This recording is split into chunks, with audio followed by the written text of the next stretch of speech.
episode, igama lami nguZAMA NGUBANE, also known as the Short Shanders.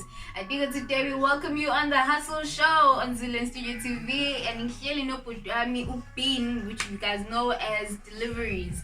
Khona la uLundu, new up and coming business that has been going up and about. And yeah, you guys also besazi ukuthi qala ngani business lakhe and more about him himself as an individual. So bhutami ngiyaphila njani?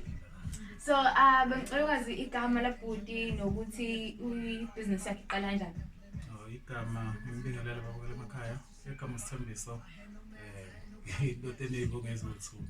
Futhi yakamzimela yakwaZungu ngala. Futhi isebenzisa isibongo sika mama nesikababa la. Usise kufuna ukwazi ukuthi uqale kanjani business lakho. Uqale kanjani? Futhi ngathi uqale sithi lockdown into engicabanga sithi uqale lockdown indaba zokuthi sihlale ekhaya endlini singaphumi so sekufikela umqondo ukuthi no sithi nalesi zinto ze-corona sathi sihlale endlini so ngivula into kanje ukuthi ngikwazi ukuthi ngithengele abantu something but sithi kunama-lines esitolo lapho nabantu abadala basakwazi ukuthi beye entolo manje ya sengidecide ukuthi no ngivula Mr. Bean ngo-7 February ngikwazi ukuthi umuntu ngithengele ngihambisele ekhaya ngazephume ekhaya ethole izifo masekhokha imali engithengele ngayo edolobheni masefikile. Kahle uphendula abantu abavile. Not kahle hle. Uyichaze le ndaba yakho. Uvuke ekseni uhambe uye esitolo uphinde ubuya ngithi usuthatha iwalk noma nje uzohamba ngemoto kodwa usuka uhambe estopini uphinde uzule town nosama social mzimba. Awasenyuki manje ukwenza lokho asehla kunokuthi anyuke.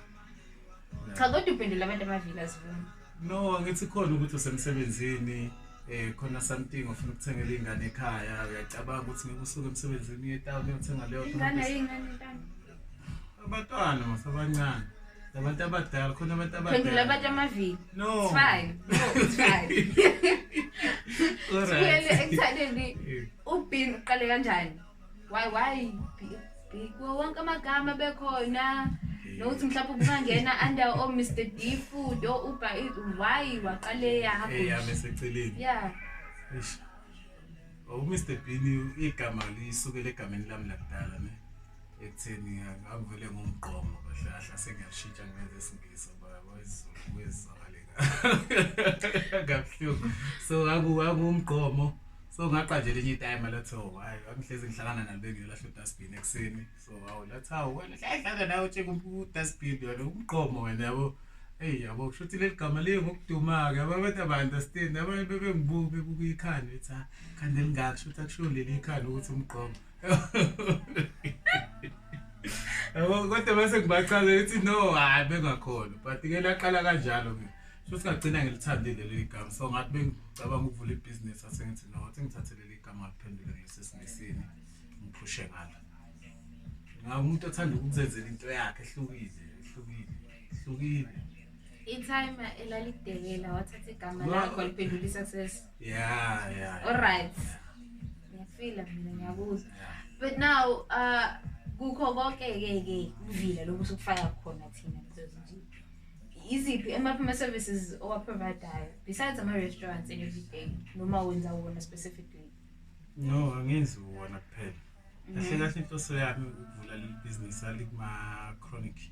Yabo amaphilisi la khona abantu abashukela bathwatha abahlukahlukene.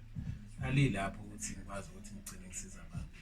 Kahle le basic abantu basemakhaya ukuthi ngikwazi ukugcina kusiza bona ba-pick up amaphilisi abo mhlawumbe amaklinikhi ngabe ama-chemist badelivele because abantu bagcina bebulawa ukuthi amaphilisi abawalandi indlala ngala amaphilisi awalandi uthola ukuthi umuntu akanayo nemali yokuthi eze eklinikhi ezolandela amaphilisi akhe so ilapho kahle ngiyabona ama-restaurant obavele izinto zabantu basemalokishini yabo inhloso yami ilaba abantu basemakhaya ukuthi ngigcine ngikwazi ukusiza bona ngithi uyabona lapho uzogcina umdelivele umuntu umlethela amaphilisi uyabona ukuthi no abekho right like mhlawumbe next time masubuya ubuya ne-10 kg ngumuntu onenhliziyo yakhe ngiyathanda ukubuya ne-10 kg ushiye amaphilisi cha ukuthi hayi lapho inhloso yami lapho kahle ngoba liphusha nje ngibheke lapho ukuthi ngicine ngikwazi ukuthi ngifike kulelo zinga ukuthi ngikwazi ukuthi ngisize labantu basemakhaya kakhulukazi.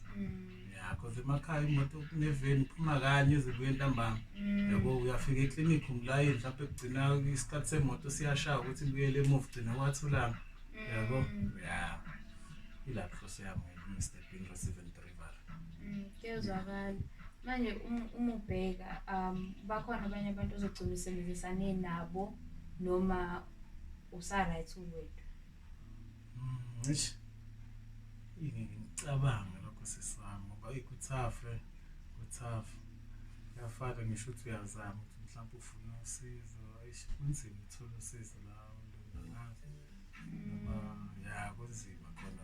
Iyangazi ake ngithi ngokuhamba kwesikhathi ngizobona bokugcina ukuthi ngibone ukuthi ngathi akuhlangani ngagcina mhlawumbe ngagcina ngikwazi ukucela ukuthi mhlawumbe upartnership umuntu ukuze sikwazi ukuthi siphushe phambili. Yeah. Siyazi usena Mr. Bean uqhamuke ngoba nakwi lockdown. Kodwa even so zikhona ingqinamba njengomuntu nje ozodlula kuzona. Izipho osodlula kuzona wena as inqwaba sisami yabo nje kade saqala umuntu besifona ukuthi uzofanele mina uthanga hotel. Yabo yeah but kwahamba ngithi kugcina ukuthi uzofona usakodela ipizza sengiyakufonela isinyakulethela uthi hawu sayifuni yabo sengigcina ngisala nepizza manje mina ngingayazi ngizoyenzani. Yeah uthola ukuthi uzothi yodika umuntu order masimhambisela hey imali usayithola ekutshela ukuthi imali yabo nje abantu bangiconnecta off. Yabo ekuthe ukuthi hayi imali ngeke ayisekho umuntu ebezomlethela imali hey yabo ugcina uba iningi nje inkinga futhi iningi nawe ukuthi ke abantu abakayi understand lento ukuthi ubu order futhi kunesikhathi sokuthi ulinde yabo because okwamanje sisenesithuthu esiyi1 ayikabi 2 but ngiyathenga umthandazo nkosi ugcina wenzekile zibo2 because khona nokunye kwemoto okuncane engikufuna for imvula ilini umuntu akwazi ukusebenza yabo. Yeah kona kube lezo inkinga nje ezincanyana zona but sesigcine sesidecide ukuthi ngona umuntu ayihotel ubufona uthi ufuna something siyakunika inamba ufona ihotel wena thina siqhamuke sesipick up sideliver. Yeah siyakwazi futhi ukuthi sikureceive like uphathisa impahla eTexini siyakwazi ukuyithatha sine receiving eplaza eroom number 8 siyakwazi ukuyithatha impahla yakho siyigcine khona bokuthi uzoyilanda khona uyilanda khona bokuthi uthi no receiveleni mase niyadeliver siyathatha futhi sikwenze kanjalo. Anti baningi abantu osubasizile ngokwenza kwakho nje kanje. Ucabanga nje njengamanje ufisa ibhizinisi lakho libheke ngoba kuya ngamanje ngabe futhi ngabe mayithuthu ezu4 imoto ezu2 ezincane mhlambe neveni yabona ke lapho ngabe sengiyabona ukuthi akuyasebenzeka. Yeah manje engifuna noma ngawu2 ama-pack bag yabo khona lokho kunamasondo awu4. Yeah khona lokho engifuna ukugibela ngakho izindaba zasemakhaya mase ngibahambisela ama-chronic abo. Yeah kodwa ngiyathemba futhi ukuthi akugcina kuhlangene ngoba ngindoda vele ephusha ukuthi umuntu uyeke asabe ukuthatha imali yakhe invest into kanje alandele iphupho lakhe. Umuntu ofisayo ukuqala ibhizinisi thizeni noma ofisayo ukusebenzisana nawo yiphi iadvice ngamnika yona? Ofisa ukuqala ibhizinisi or ofisa ukusebenzisana nawo? Ufuna ukuqala ibhizinisi. Ifethu ukuthi lento yebhizinisi yazi sami kanjani kufuneka ibe kuwena kuqala yabo ungafuni ukwezinto ngoba uzothi awubona ubhini awubhini usuneyithuthu uyadeliver nama ungayenza lento yabo. Yeah kwenzeka kanjani kufuneka ibe kuwena kuqala uyitshela ukuthi no lento ngifuna ukuyenza yabo. Once wayitshela lokho bakuwena ukuthi ha lento ngifuna ukuyenza uzoyenza ayikho into ezokuvima but ubuzokwenza into ubuyibone yenziwa ubani. Hayi phumeleli leyo nto leyo. Yeah kuyezwakala. Ofuna ukusebenzisana nawe mhlawumbe useyibonile le clip ufuna ukumsponsorisha ngandlela thizeni ukuthola kuphi? Yeah ubhini yatholakala mina futhi ngithi ngomkhaya yabo. Facebook nginawo nguSthe Bean Zungu Facebook isinalo ipage lapha la Mr. Bean Receiving Delivery Facebook. Ama numbers ethi UTM 073 859 0817, Vodacom 066 410 2085. Alrighty, yeah, guys. So today on the hustle, we're hailing Mr. Bean, who is receiving a delivery food for everyone in Makaya as well as around here to help them feel okay, better, and also get their medication.